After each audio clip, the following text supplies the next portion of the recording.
and welcome to UC Health, Focus on Women's Health, a video series dedicated to women's health concerns. In each video, we'll introduce you to a UC Health physician, an expert on topics such as breast, heart, and reproductive health. At UC Health, we'd like to be your partner in good health, and we're using everything we know for you. Contact information is available at the end of each video.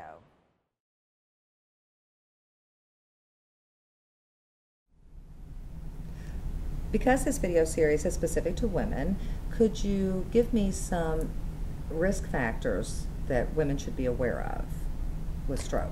Sure. As far as general risk factors that they share with men, the big ones are high blood pressure, smoking, diabetes, high cholesterol.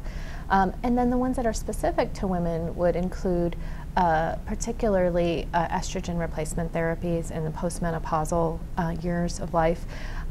That risk is small, but it is there, and so it used to be we would tell everyone, recommend strongly that women be on estrogen replacement therapy. We now know that there isn't a clear benefit and potentially a risk.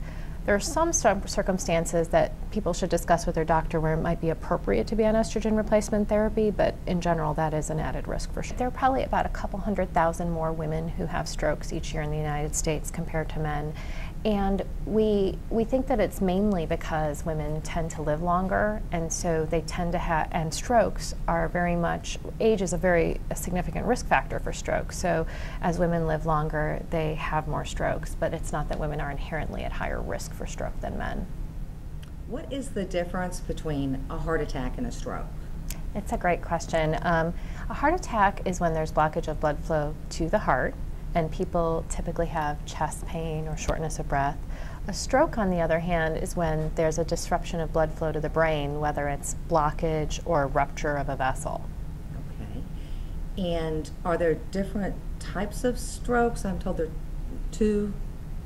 Yes, so there's the kind that's called an ischemic stroke, which is where there's a disruption of blood flow to the brain, and then there's also a hemorrhagic stroke, which is when a blood vessel actually ruptures and blood is actually in the brain.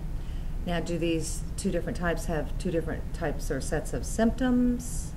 Actually, not so much. When the brain is disrupted in function, the symptoms can be similar, and really the only way we can sort it out for sure is in the emergency department when we take a picture of the brain with a CAT scan. What would be the symptoms that someone should watch for? Well, there are a couple different ways to think about it. What I often tell people, I think it's very helpful to remember the word FAST.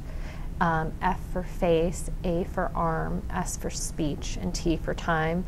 The face part is if there's any weakness, numbness, drooping of the face. A for arm, or it could be leg, weakness or numbness. S for speech, trouble producing speech, understanding speech, slurred speech. And T for time. In other words, if someone had those symptoms, they should call 911 immediately. And generally, that word FAST sort of captures about 80% of strokes out there, but really any sudden loss of function that you can't explain is potentially a stroke. And we would encourage people to go to the emergency department right away. And now there's varying degrees of stroke. I mean, sometimes people have a stroke and they don't even know they've had one. That's right. That's right. There are such things as silent strokes. In other words, strokes that occur in an area of the brain where other areas compensated very well. Sometimes when I talk to patients, in hindsight, they might say, I was having a little bit of trouble in the last few months with this, but they didn't actually recognize it as an issue up front. So, and then there are the patients who have abrupt loss of a major function, and those are the most severe strokes, whether it's weakness on one side of the body, trouble talking, trouble seeing. And in those cases, are the smaller strokes, are those called TIAs?